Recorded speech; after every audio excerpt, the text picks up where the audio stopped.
Okay दोस्तों, कैसे हैं आप सभी लोग। मैं वीन कुमार दुबे। मैं आपको पढ़ा रहा हूँ basic electrical engineering, general engineering, और मैं पढ़ा रहा हूँ BMW। ठीक है, सबका कॉमन सब्जेक्ट है, कॉमन बिल्कुल सिलेबस है। मैं बिल्कुल उसी सिलेबस के पैटर्न के अकॉर्डिंग मैं आपको पढ़ा रहा हूँ। ये टोटल फ्री ऑफ कास्ट आपको दिया जा रहा है। नोट्स आपको एंड्रॉइड ऐप पर मिल जाएंगे, ज़रूर वहाँ से जाके डाउनलोड कर लीजिएगा। और देखिए, ध्यान दीजिएगा, अगर वीडियो लेक्चर्स आपको अच्छे लग रहे हैं तो ज़रूर शेयर लाइक सब्सक्राइब करिएगा, हमें मोटिवेट करिएगा आपके लिए और अच्छा से अच्छा कंटेंट हम आपके लिए जरूर ला सकें। ठीक है, चलिए बेटा, आज के लिए स्टार्ट करते हैं आज का वीडियो सेशन। आज के वीडियो सेशन में हम इसके पहले के लेक्चर में मैंने आपको बताया था रेसिस्टेंस का सीरीज कनेक्शन क्या होता है, पैरेलल कनेक्शन क्या होता है। आज हम उस पर कुछ न्यूमेरिकल क्वेश्चंस लगाएंगे, ओम के नियम को पढ़ेंगे, फिर इलेक्ट्रिकल पावर क्या होता है, इलेक्ट्रिकल एनर्जी क्या होता है, उसके बारे में देखेंगे। तो हम एक बार ये सारे टॉपिक लिख लेते हैं जिसको हमें क्या करना है, कंसिडर करना है। ठीक है, तो हम न्यूमेरिकल प्रॉब्लम, ये हमारे लिए है बेटा, इसको आपको लिखने की जरूरत नहीं है। न्यूमेरिकल प्रॉब्लम बताना है आपको, मतलब आंकिक समस्याएं हिंदी में। ठीक है, फिर हमें क्या बताना है, हमें बताना है ओम्स लॉ। ठीक है, कहीं कोई क्रम गड़बड़ ना हो इसलिए हम लिख लेते हैं ओम्स लॉ। फिर आपको हमें बताना है क्या, इलेक्ट्रिकल इलेक्ट्रिकल एनर्जी।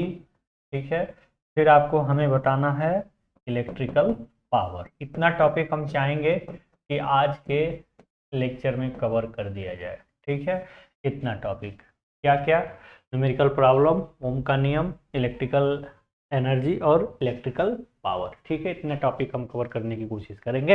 अगर ये कवर हो जाता है तो हम किरचॉफ लॉ को भी देख लेंगे। ठीक है, तो चलिए चलते हैं आज का विषय। देखिए, मैं जो नोट्स आपको प्रोवाइड करूंगा, मैं यहाँ पे डाटा याद करके क्वेश्चन नहीं बनाता हूँ, डाटा मैं अपने अनुसार लेकर के हम क्वेश्चन बनाता हूँ।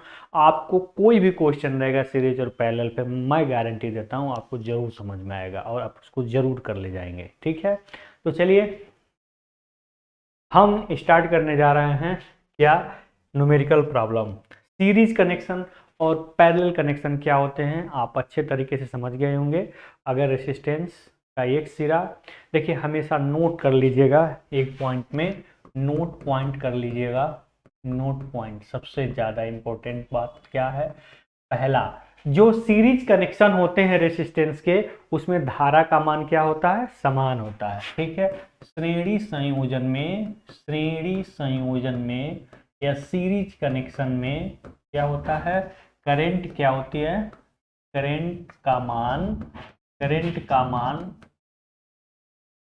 सभी एलिमेंट में क्या होता है, सभी एलिमेंट में समान होता है, इक्वल होता है। क्या होता है, इक्वल होता है, ध्यान दीजिएगा। ठीक है, सीरीज कनेक्शन का ये रूल है। और समांतर संयोजन का नियम क्या है, समांतर संयोजन में, ठीक है, पैरेलल कनेक्शन जिसको कहेंगे, समांतर संयोजन में सभी प्रतिरोधकों के क्रॉस, सभी प्रतिरोधकों के क्रॉस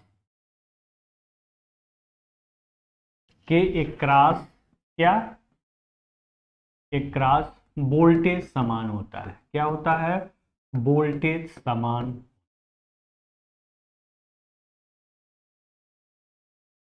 ठीक है, समांतर संयोजन में सभी प्रतिरोधकों के क्रॉस वोल्टेज क्या होता है, समान होता है। और श्रेणी संयोजन में करंट का मान सभी एलिमेंट में क्या होता है, समान होता है। इस बात को हमेशा ध्यान रखिएगा। ठीक है, जैसे उदाहरण से इसको कैसे समझेंगे, जैसे एग्जाम्पल, मान लीजिए ये रेसिस्टेंस है जो सीरीज में कनेक्ट है। ठीक है, इसके क्रॉस सप्लाई वोल्टेज भी के क्रॉस, तो जितना मान लीजिए करंट आई फ्लो हो रहा है तो इसमें भी आई ही फ्लो होगा, इसमें भी आई ही फ्लो होगा, इसमें भी आई ही फ्लो होगा, यानी कि सारे में जितना भी रेसिस्टेंस सब में करंट समान फ्लो होगा। और वोल्टेज क्या होगा, अगर मान लीजिए पैरेलल कनेक्शन है इस तरह से रेसिस्टेंस का, तो सभी रेसिस्टेंस के क्रॉस आपका वोल्टेज क्या आएगा, समान आएगा। यानी कि अगर इसके क्रॉस भी वोल्टेज नापेंगे तो भी आएगा, इसके भी क्रॉस भी ही आएगा, इसके भी क्रॉस भी ही आएगा, और इसके भी क्रॉस भी ही आएगा। करंट भले ही अलग अलग हो जाए लेकिन सबके क्रॉस वोल्टेज क्या होता है, समान हुआ। इसमें वोल्टेज भले ही इनके क्रॉस अलग अलग हो जाए लेकिन करंट सब में क्या होगा, समान होगा। ठीक है, करंट क्या होगा, सब में समान होगा। ध्यान दीजिएगा इस बात का, दोनों पॉइंट नोट पॉइंट है। ठीक है, ध्यान दीजिएगा। चलिए अब हम क्वेश्चन पे चलते हैं। पहले ये क्वेश्चन आपके सामने लाते हैं। मान लीजिए इस तरह का रेसिस्टेंस आपके सामने दे दिया, ये है पॉइंट ए, ये है बी, और ये है मान लीजिए 4 ओम, ये 4 ओम, ठीक है। ये मान लीजिए 8 ओम है, ये 4 ओम, ठीक। तो ये बात आप जरूर सबसे ध्यान दीजिएगा। क्वेश्चन पूछ रहा है कि फाइंड, फाइंड मतलब प्राप्त करिए आर ए बी, ठीक है। आर ए बी मतलब इनके क्रॉस टोटल इक्विवेलेंट रेसिस्टेंस क्या होगा। इस बात का जरूर ध्यान दीजिएगा, अगर दो समान प्रतिरोध अगर समांतर में जुड़े हैं तो उसका जो इक्विवेलेंट मान होता है उसका आधा होता है। जैसे मान लीजिए यहाँ पे 4 ओम और 4 ओम दो प्रतिरोध समांतर में क्या हुए हैं, जुड़े हुए हैं। तो जो इसका इक्विवेलेंट रेसिस्टेंस आता है बेटा 4 × 4/4 + 4 यानी कि 16/8 यानी कि 2, यानी कि जो आपका इक्विवेलेंट रेसिस्टेंस कितना आया, 2 आया। ऐसे मान लीजिए 16 होता तो इनका इक्विवेलेंट रेसिस्टेंस 8 आता, ठीक है। 30 होता तो इक्विवेलेंट रेजिस्टेंस 15 आता। जितना होगा पैरेलल में उनका इक्विवेलेंट उसका आधा आता है, ठीक है, ध्यान दीजिएगा। ठीक है, तो हमें बताना है आर ए बी ये क्या होता है। तो आर ए बी हमको अगर डायरेक्ट लिखना है तो आप इधर से ही देखिए, इधर से हम चलेंगे इधर, ये आप पहले इनिशियल समझ लेंगे तभी आगे की चीजें समझ में आएंगी दोस्तों।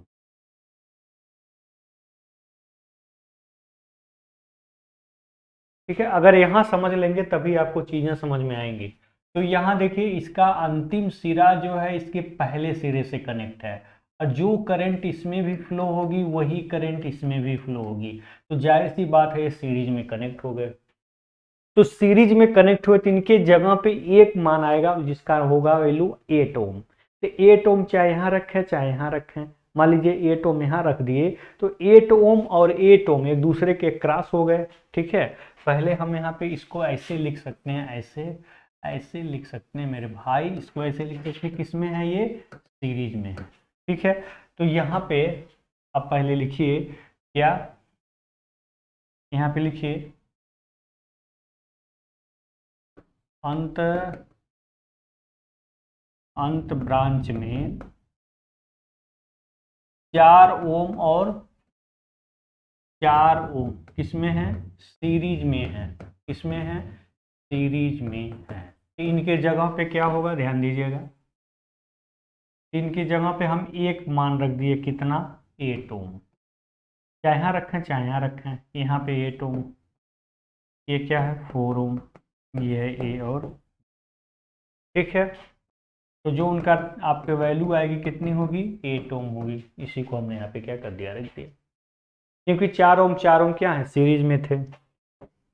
अब ध्यान दीजिए, अब ये 8 ओम का पहला पहले से दूसरा दूसरे, यानी कि 8 ओम और 8 ओम किस में हो गए, पैरेलल में हो गए। यहाँ पे 8 ओम और 8 ओम किस में है, समांतर में। मान लीजिए वो आर था, ये R1 कर दीजिए, तब इनका क्या वैल्यू होगा। तो सीधे सीधे हम निकालें, अगर दो पैरेलल में है तो सीधे सीधे फार्मूला लगा सकते हैं, क्या, R1 × R2/R1 + R2, सीधे सीधे फार्मूला ये लगा सकते हैं। यानी ये 4 होगा वो तो आप पहले ही जान गए, लेकिन करके भी देख लीजिए। तो क्या होगा, ये क्या आ गया, 4 ओम आ गया, ठीक है। तो अब इन दोनों की जगह पे क्या लिखाएगा, 4 ओम लिखाएगा, ठीक है। तो यानी कि अब जो सर्किट बनेगी, ध्यान दीजिएगा, ये तो 4 था, अब इन दोनों की जगह पे क्या लिखाएगा, सीधे 4 ओम लिखाएगा।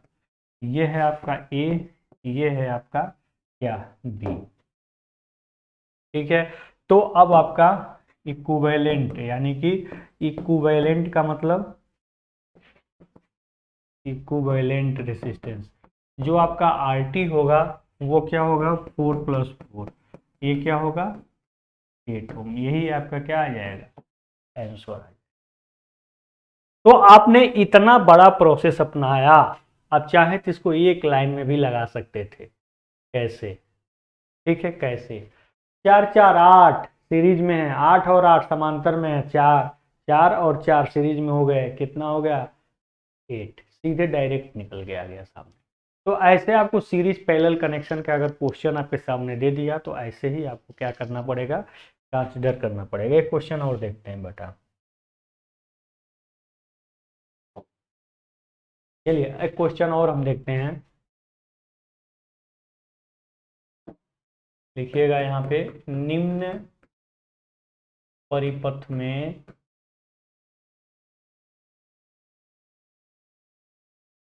ए और बी के क्रॉस समतुल्य प्रतिरोध बताइए। इसको अंग्रेजी में लिखें तो कैसे लिखेंगे, find the equivalent resistance in between A and B in following circuit. इसको अंग्रेजी में ऐसे लिखेंगे, in following circuit find the equivalent resistance between A and B, यानी कि फाइंड आर ए बी। ठीक है, अंग्रेजी में इसको आप लिख लीजिएगा, हमको ए और बी के बीच में हमको इक्विवेलेंट रेजिस्टेंस क्या करना, फाइंड करना। ठीक है, तो हम सबसे पहले क्वेश्चन लिखते हैं। देखिए क्वेश्चन ये देखने में कठिन होगा लेकिन होगा बहुत आसान, घबराने की बिल्कुल ज़रूरत नहीं है मेरे भाई।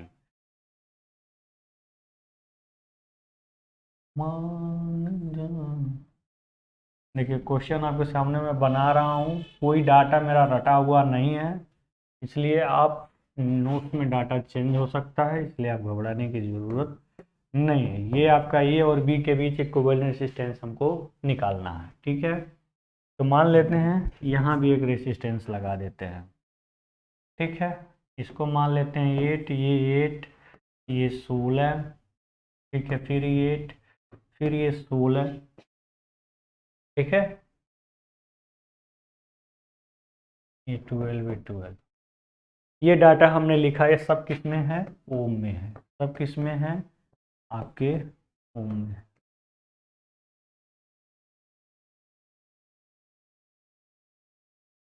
देखिए थोड़ा सा हमने क्या किया, कॉम्प्लिकेशन लाया, नेटवर्क में थोड़ा सा कॉम्प्लिकेशन लाया। देखिए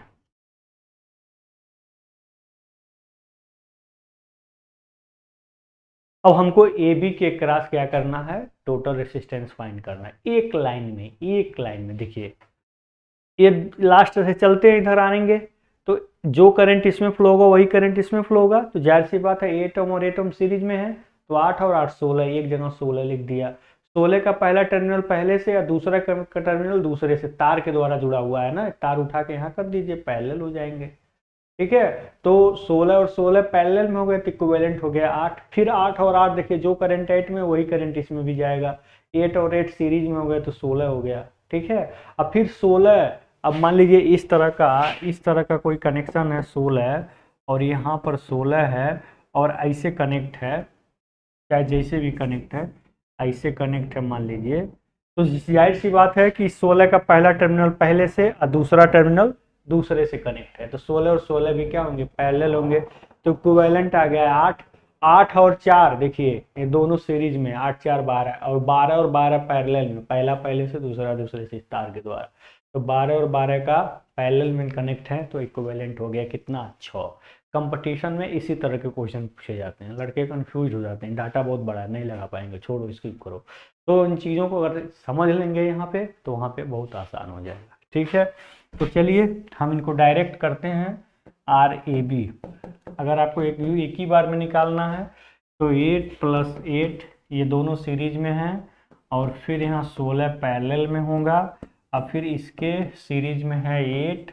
ठीक है, और फिर इसके पैरेलल में आपका क्या आएगा, 16, अब फिर इसके सीरीज में आपका क्या जाएगा, इसके सीरीज में आपका क्या जाएगा, 4, अब फिर इसके सीरीज में आपका क्या जाएगा, इसके सीरीज में 4, इसके पैरेलल में क्या जाएगा, 12। देख लिया, सबको हमने एक लाइन में लिख दिया।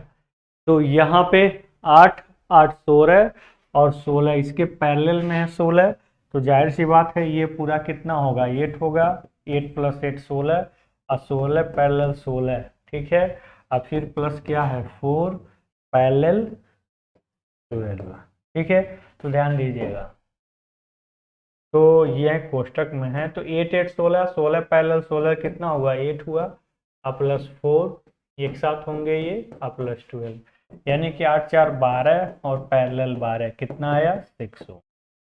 एक लाइन में आप इसको क्या कर सकते हैं, सॉल्व कर सकते हैं। कितना हो बड़ा क्वेश्चन होगा सीरीज पैरेलल कनेक्शन में, आप लगा सकते हैं। जैसे एक और हम क्वेश्चन लेते हैं, मान लीजिए एक क्वेश्चन और भी है, यहाँ पे एक क्वेश्चन और लेते हैं, ठीक है, और लिखते हैं, अंग्रेजी में लिख देते हैं, find the equivalent resistance, find the equivalent resistance, resistance in between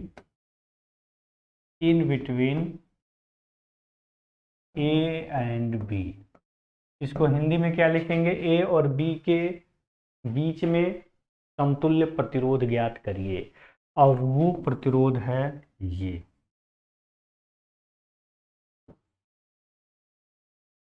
है 8, ये है 4, ये है 4, ये है ए, ये है बी। ठीक है, चलिए इसमें बताइए क्या होगा। ठीक है, ये है आपका क्या है, ये ओम में है, ये भी ओम में, ये भी ओम में। कलर चेंज कर लेते हैं।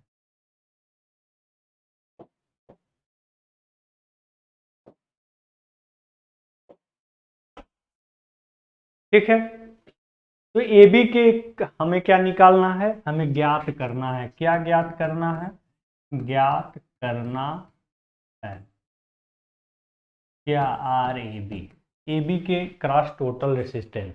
ध्यान दीजिए बहुत आसान है। आर ए बी यहाँ से बाहर से ही देखते चले आएंगे, 8 और 8 सीरीज में, जो करंट इसमें वही करंट इसमें, तो 8 और 4, 8 और 4 क्या हो गया, 12। तो ध्यान दीजिएगा, ऐसे है ना, ऐसे है ना, ये 12 है, और ये हम यहाँ पे चाहे यहाँ पे एक ही जगह 12 रखेंगे ना, तो मान लीजिए हमने यहाँ पे 12 रख दिया, यहाँ पे 12 रख दिया। ठीक है, अब देखिए, अब इस तार के थ्रू इसका पहला पहले से और दूसरा दूसरे से कनेक्ट है, तो जाहिर सी बात है पैरेलल में हो गए। ठीक, तो हम देखते हैं यहाँ पर 8 और 4 कितने हो गए, सीरीज में, और इसके पैरेलल में क्या हो गया, 12 हो गया। ठीक है, तो 8 4 12, पैरेलल 12, यानी कि दोनों का आधा कितना होगा, 6 होगा। बस आप यहाँ कैलकुलेट करके लिखेंगे, डायरेक्ट नहीं लिखेंगे। तो लगभग हमने इजी टू कॉम्प्लिकेटेड, हमने हर प्रकार का क्वेश्चन रेसिस्टेंस पे आप बता दिया। और भी क्वेश्चन आप प्रैक्टिस करिएगा, आप जरूर लगा सकेंगे, हम आशा करेंगे। ठीक है, क्योंकि हमने इससे रिलेटेड सारी चीज़ों को बता दिया। सीरीज पैरेलल कनेक्शन का जो सबसे इम्पोर्टेंट पॉइंट होता है, जिसको आप जानते हैं कैसे, कि क्या रेसिस्टेंस कब सीरीज में है, क्या पैरेलल में है, उसको भी मैंने आपको की पॉइंट भी लिखवा दिया है। ठीक है, तो चलिए अब हम स्टार्ट करने जा रहे हैं मेरे दोस्तों, उसका नाम है क्या, इलेक्ट्रिकल एनर्जी। इलेक्ट्रिकल एनर्जी क्या होती है, इसको देखते हैं। इलेक्ट्रिकल एनर्जी, नहीं नहीं, एक बार क्रम देखते हैं, इसके बाद का क्रम क्या था, इसीलिए तो मैं क्रम लिख दिया था। इसके बाद का क्रम है मेरा ओम्स लॉ। चलिए ओम्स लॉ देखते हैं, उसके बाद तब देखते हैं। ये नहीं हम देखेंगे, क्या देखेंगे, ओम का नियम देखेंगे।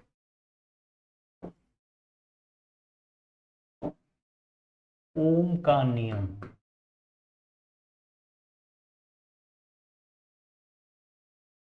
ओम का नियम का मतलब क्या है,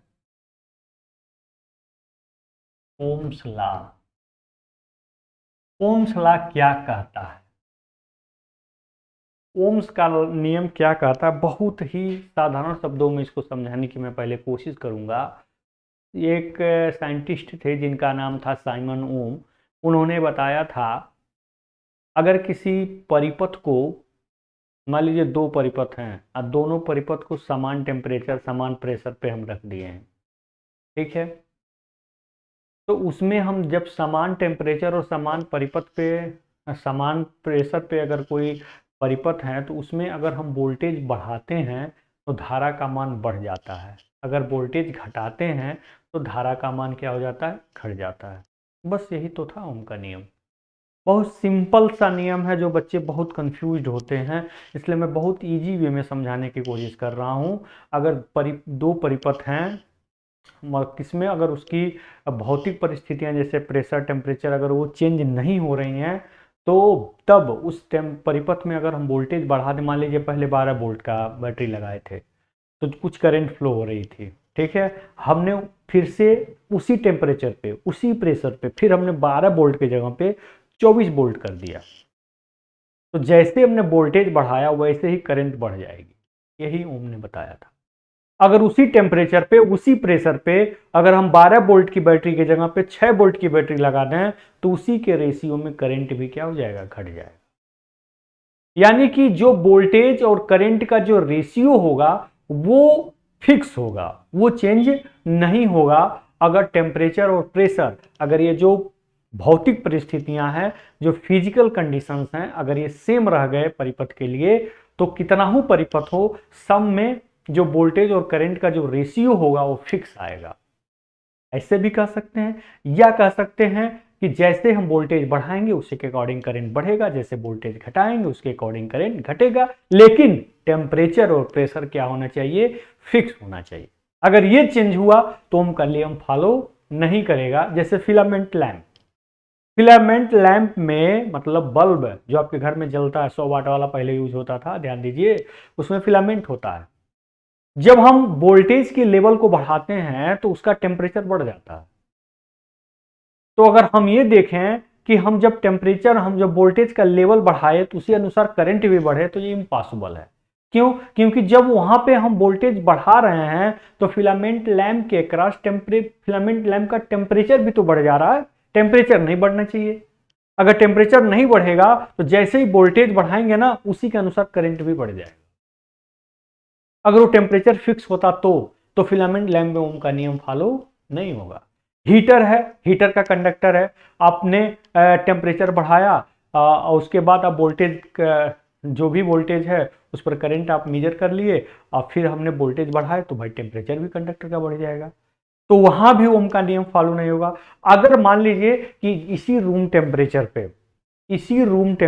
पे अगर मान लीजिए कि आपने यहाँ पे कोई रेसिस्टेंस है, यहाँ पे आपने वोल्टेज भी लगाया है, तो मान लीजिए कि इसमें करंट आई फ्लो हो रही है। अगर इसी रूम टेम्परेचर पे इसी परिपथ में अगर वोल्टेज की वैल्यू को बढ़ा दिया, मान लीजिए यहाँ पे 20 वोल्ट था और यहाँ पे 25 वोल्ट कर दिया, तो करंट भी क्या हो जाएगा, इंक्रीज हो जाएगा। अगर इस वोल्टेज को 20 की जगह पे अगर आप यहाँ 15 कर देंगे तो उसी के अनुसार करंट भी क्या हो जाएगी, डिक्रीज हो। बस यही है ओम का नियम। बस इसी बात को बोलने के लिए हम बोलते हैं कि current is directly proportional to V at the same physical condition. ठीक है, same room temperature same pressure पे कंडीशन फॉलो होता है। तो चलिए अब इसके स्टेटमेंट को हम लिखते हैं। ठीक है, यहाँ पे क्या लिखेंगे, समान, देखिएगा समान भौतिक फिजिकल कंडीशन, समान भौतिक परिस्थितियों,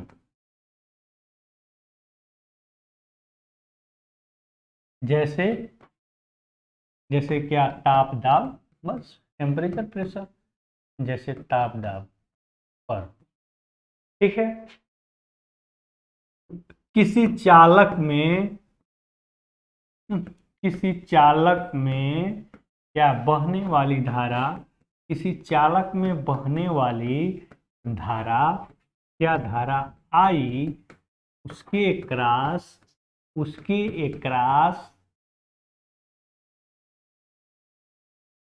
क्रॉस वोल्टेज, वोल्टेज का मतलब भी के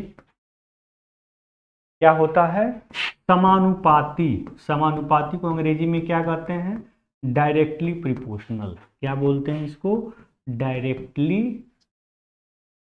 प्रिपोर्शनल। ठीक है, समानुपाती होता है। ठीक है, यहाँ लिखेंगे दैट इज का मतलब अर्थात, दैट इज अर्थात I directly proportional to V at same temperature and pressure. तो इसको हम लिख सकते हैं R करके V प्रोपोर्शनल टू I, या voltage directly proportional to I। अब देखिए जब ये प्रोपोर्शनल का सिंबल हटता है ना, एक कांस्टेंट आता है जिसको हम बोलते हैं रेसिस्टेंस। ये कांस्टेंट आता क्यों है? क्योंकि अगर ये वैल्यू बढ़ रही है तो इसको घटा करके इसके बराबर कर देगा, अगर ये घट रही है तो इसको बढ़ा करके इसके बराबर कर देगा। इसीलिए यहाँ पे एक क्या होता है, कांस्टेंट जरूर आता है। ठीक है, जहां लिखेंगे, जहां क्या है, आर एक क्या है, नियतांक है। क्या है? नियतांक है, जिसको क्या कहते हैं, अभी अभी हमने बताया, जिसको क्या कहते हैं, जिसको प्रतिरोध कहते हैं। इसको क्या कहते हैं? प्रतिरोध कहते हैं। इसकी कहानी तो आप बहुत जानते हैं। जिसको क्या कहते हैं? प्रतिरोध कहते हैं। इसका मात्रक ओम होता है। इसको आर प्रतीकात्मक अक्षर से प्रदर्शित करते हैं, बहुत कुछ लिख सकते हैं। अर्थात ध्यान दीजिएगा, आर एक नियतांक है, स्थिरांक है, जो चेंज नहीं होगा। यानी कि आर बराबर क्या लिख सकते हैं, भी अपान आई। ठीक है,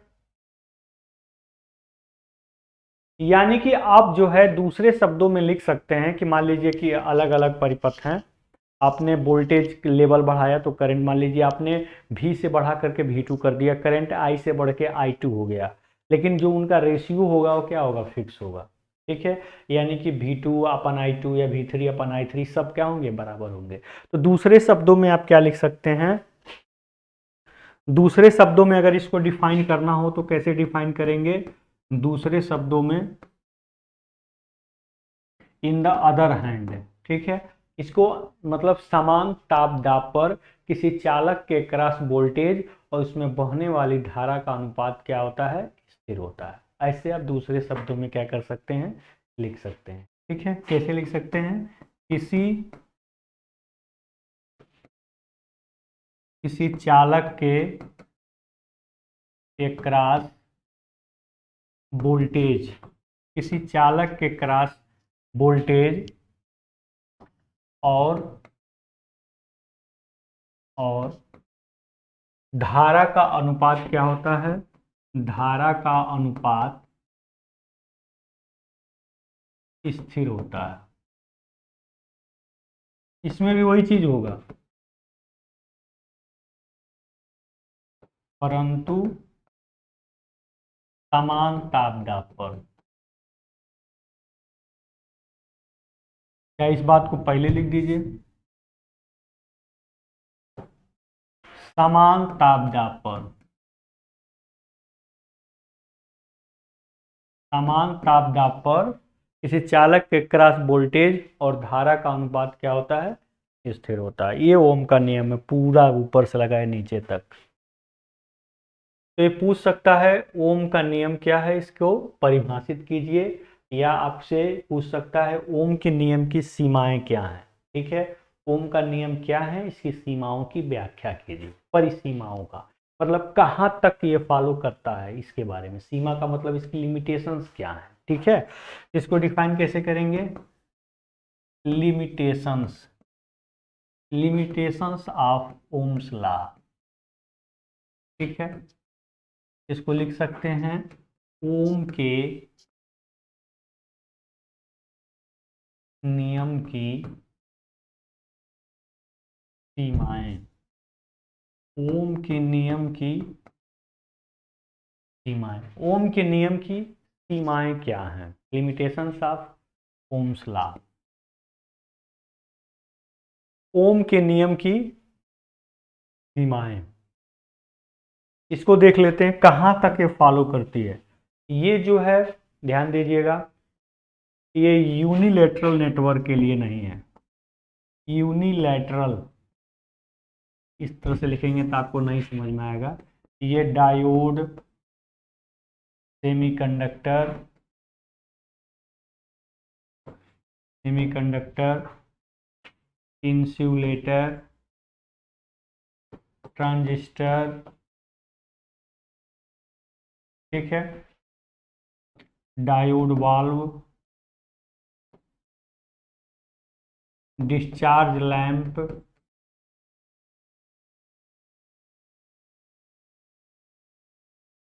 डिस्चार्ज लैंप,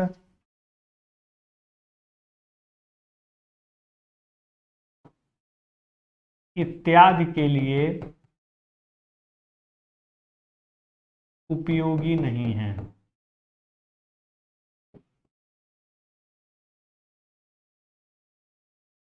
ठीक है।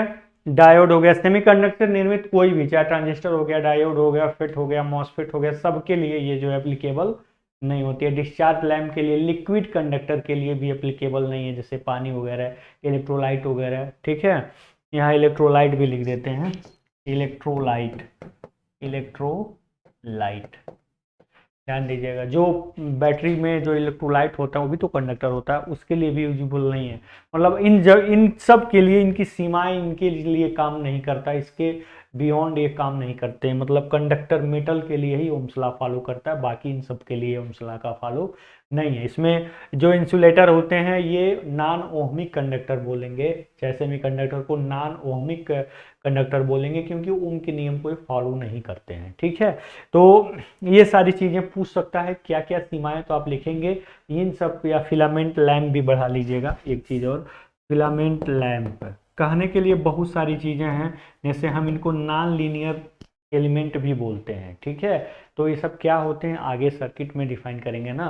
तो यहाँ बस सिंपल समझिए कि ये सब इन फिलामेंट लैम्प हो गया, डायोड हो गया, सेमीकंडक्टर हो गया, इंसुलेटर हो गया, डायोड बाल्ब हो गया, ट्रायोड बाल्ब हो गया, इन सभी के लिए फुल नहीं है। ऑब्जेक्टिव टाइप में पूछ सकता है निम्न में से किसके लिए ओम का नियम फॉलो नहीं करता, ऑप्शन कुछ भी दे सकता है, इसलिए जरूर देखिएगा। ऑब्जेक्टिव क्वेश्चन जब बोर्ड में आप बनने लगे हैं कभी भी बन सकते हैं, इसलिए सारी चीज़ों को ध्यान में रखिए। और इसका उपयोग कहाँ कहाँ है, एप्लीकेशन इसका अगर देखें तो, इसका एप्लीकेशन अगर देखें हम, क्या एप्लीकेशन, अगर हम इसके एप्लीकेशन की बात करें, उपयोग की अगर हम बात करें, तो इसका उपयोग कहाँ कहाँ हो सकता है।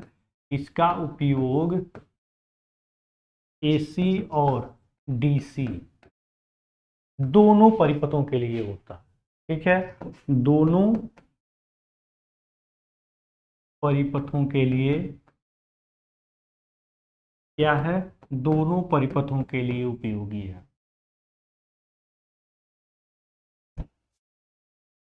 दोनों परिपथों में होता है, चाहे एसी हो चाहे इतनी सारी बातें आपको कहीं किसी बुक में नहीं मिलेंगी, इसलिए इस प्लेटफॉर्म को आप जरूर ज्वाइन करिए, अपने दोस्तों को बताइए। ठीक है, कहीं नहीं मिलेंगी, बहुत सारी चीज़ें हैं जो आपको क्लियर होगा। ठीक है, प्रिपरेशन जब आप करेंगे तो कुछ चीज़ें और हैं जो बढ़ जाएंगी, बाकी यही सारी चीज़ें आपको मिलेगा। ठीक है, तो मैंने ओम के नियम को अच्छे तरीके से डिफाइन किया है, प्लस उसको लिखा भी है, ये आपके लिए पीडीएफ का काम करेगा, मैं हैंड रिटेन भी देने का कोशिश करूंगा। इस तरह से ओम के नियम को मैंने समझाया। ओम के नियम कुछ नहीं है, बस सीधे वोल्टेज बढ़ाएंगे धारा बढ़ेगी, वोल्टेज घटाएंगे धारा घटेगी, बस इतनी बात नहीं बोल पाएंगे, बस उसकी जो भौतिक परिस्थितियाँ हो समान रहें। ठीक है, टेम्परेचर या प्रेशर बढ़े घटे ना फिक्स रहें, तो ये ओम का नियम यही होता है और कुछ नहीं। ठीक है, तो मैं दोस्तों अब चलते हैं, मैं अगले अगले टॉपिक पे। अगला टॉपिक है मेरा क्या, इलेक्ट्रिकल एनर्जी। तो चलिए देखते हैं इलेक्ट्रिकल एनर्जी क्या होता है, जिसको हम बोलते हैं क्या, वैद्युत ऊर्जा। क्या है ये, इलेक्ट्रिकल एनर्जी। ये क्या होती है इसको जरा देखते हैं।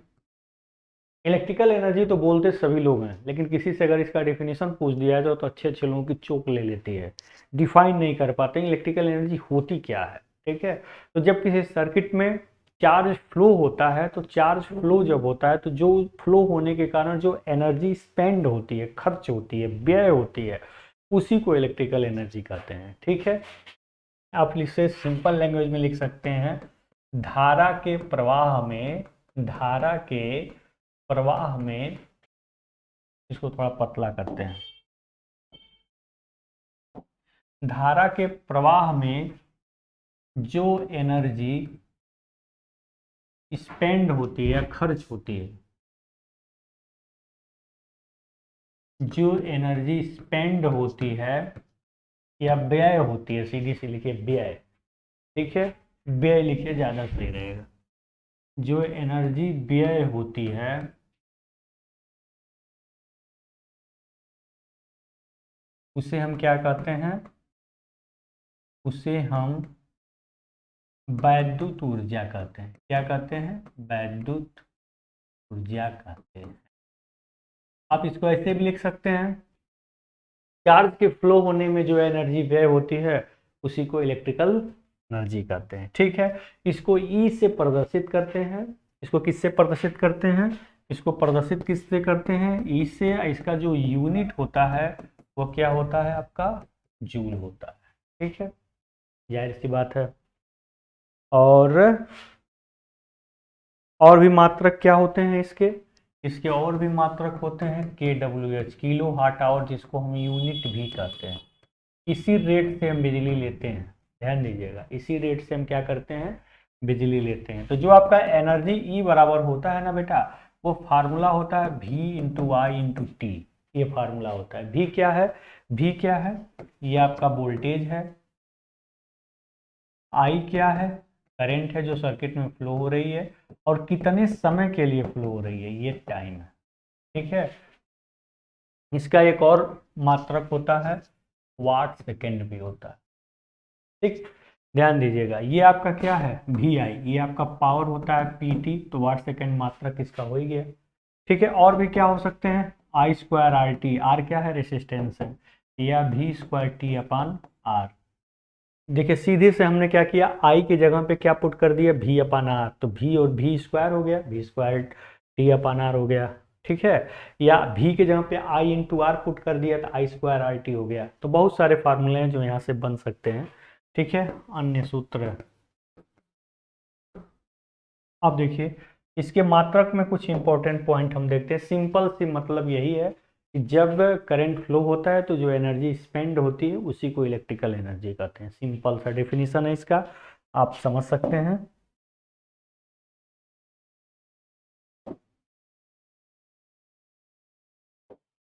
ठीक है, यहाँ पे देखिए अन्य मात्रक में,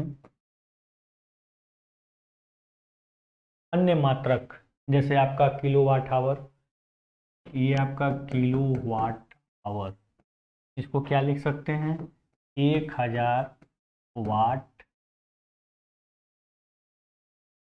1000 वाट आवर, ऐसे भी लिख सकते हैं। वाट आवर भी इसका मात्रक हो गया। तो ये 1000 वाट आवर, हावर को सेकेंड में अगर लिखेंगे तो कैसे लिखेंगे? 1 घंटा में कितना सेकेंड होता है? 3600 सेकेंड होता है। ये हो गया वाट सेकेंड। तो यह क्या हुआ? 36 इंटू 10⁵ वाट सेकेंड का एक मात्रक और होता है जिसको हम क्या बोलते हैं? जूल। तो 1 kWh में इतना जूल होता है। ठीक है, ये जरूर नोट डाउन कर लीजिएगा, 1 किलो वाट आवर में इतना जूल होता है। ठीक है, और 1 किलो वाट आवर को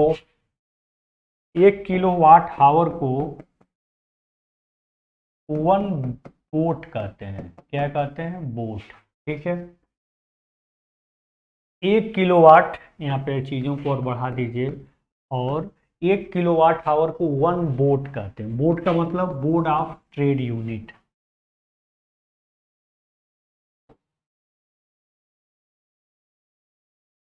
बोर्ड ऑफ ट्रेड यूनिट। ठीक है, कहते हैं।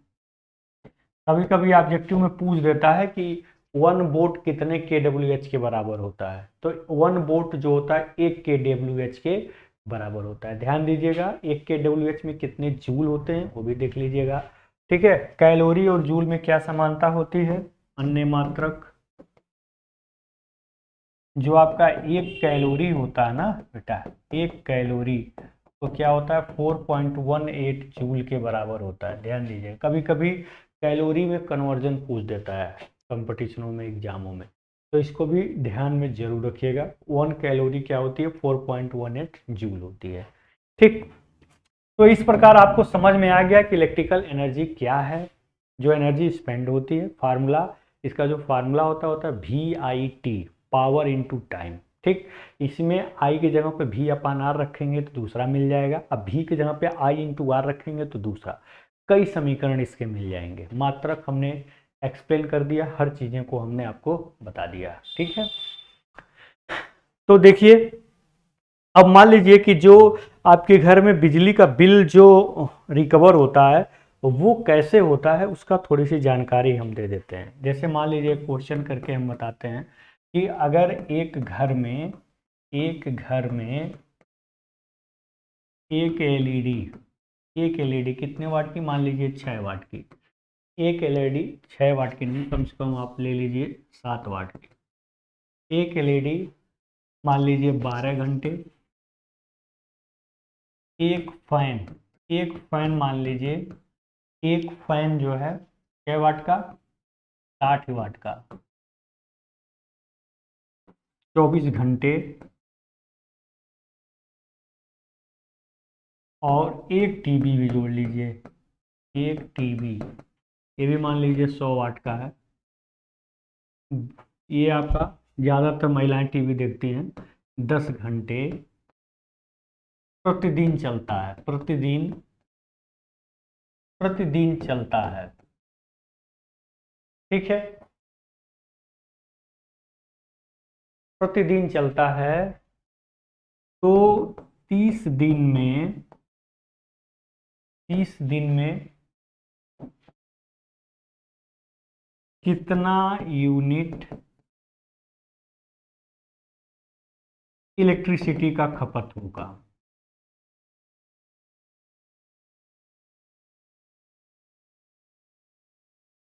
खपत होगा। ठीक है, मान लीजिए एक घर में एक एलईडी 7 वाट का 12 घंटा चल रहा है, एक फैन 60 वाट का है, वो 24 घंटे चल रहा है। अरे यार 24 घंटा ज़्यादा कर दिया गया, 10 घंटा मान लेते हैं। ठीक है, 24 घंटा नहीं चलेगा, 10 घंटे। और एक टीवी 100 वाट 10 घंटे पर दिन चलता है। तो इसको 30 दिन में कितनी यूनिट इलेक्ट्रिसिटी कंज्यूम हुई, इसको हमें बताना है। ठीक है, तो ध्यान दीजिएगा। कैसे कैसे इसको हम कैलकुलेट करते हैं। मान लीजिए एनर्जी मीटर तो डायरेक्ट बता देता है इतना यूनिट, लेकिन हमें कैलकुलेट करना हो तो कैसे करेंगे। तो एनर्जी का जो फार्मूला है वो क्या है, वाट इंटू टाइम। क्या है, वाट इंटू। कैसे, क्योंकि अभी अभी हम पढ़े हैं E बराबर P इंटू टी, मतलब P बराबर भी आई इंटू टी, पढ़े हैं ना। तो वाट इंटू टाइम, देखिए पूरा वाट कितना है, ये आपका क्या है 7 वाट प्लस एक ही फैन है ना, दो होता तो दो का मल्टीप्लाई करते। एक फैन है वो भी 60 वाट का है, प्लस एक टीवी है वो भी 100 वाट का है। ठीक है, टाइम कितने घंटे ये चल रहे हैं, एलईडी आपका 12 घंटे चल रहा है, और फैन आपका 10 घंटे, और आपका ये भी 10 घंटा चल रहा है। ठीक है, एक दिन में इतने घंटे चल रहे हैं, तो 30 दिन में ये 30 का मल्टीप्लाई हो जाएगा, 30 दिन में इतने घंटे चलेंगे। तो इसको जब हम सॉल्व करेंगे ना बेटा, इसको जब हम सॉल्व करेंगे तो जो कुछ भी आएगा वो वाट हावर में आएगा। उसमें 1000 का भाग करेंगे तो उतनी यूनिट हो जाएगी, क्योंकि KWH को ही यूनिट कहते हैं। ठीक है, तो देख लीजिएगा 160 167 ये आ गया। और इसको देख लीजिएगा कितना आ रहा है, 10 10 20, 12 20 हो गया आपका कितना, 12 20 हो गया 32। तो 32 हो गया इंटू कितना आया 30। इसमें पूरा मल्टीप्लाई करिएगा, और मल्टीप्लाई करने के बाद इसमें क्या करिएगा, ध्यान दीजिए, मल्टीप्लाई करने के बाद इसमें 1000 का डिवाइड करिएगा। अब जितना भी वैल्यू आएगा उतना यूनिट आप एक महीने में क्या कर दिए, खर्च कर दिए। एक यूनिट का दाम अगर 10 रुपया है, 8 रुपया है, तो मल्टीप्लाई करके टोटल खर्चा भी निकाल सकते हैं। तो इस प्रकार आपका इलेक्ट्रिकल एनर्जी डिफाइन हो गया। मान लीजिए अगर 10 किलोवाट हावर इलेक्ट्रिकल एनर्जी हम कहीं कह रहे हैं कितना एक्सपेंड हो रहा है, इसका मतलब क्या है, इसका मतलब है कि आपका 10 किलोवाट के रूट के रेट से आपका 1 घंटे के लिए इलेक्ट्रिकल एनर्जी के दूसरे फॉर्म में क्या हो रही है, कन्वर्ट हो रही है। आपका किलोवाट पावर क्या है, रेट ही तो है। तो क्या पढ़ेंगे आप इसको, 10 किलोवाट के रेट से 1 घंटे के लिए इलेक्ट्रिकल एनर्जी के दूसरे फॉर्म मतलब या तो लाइट एनर्जी या तो साउंड एनर्जी के दूसरे फॉर्म में कन्वर्ट हो रही है। इसका मतलब ये हुआ, हमने नोट्स में इसको लिख दिया, आप चाहें तो वीडियो पॉज करके हमारी बात को लिख सकते हैं। तो इस प्रकार से हमने आपको इलेक्ट्रिकल एनर्जी के भी बारे में अच्छे तरीके से बता दिया।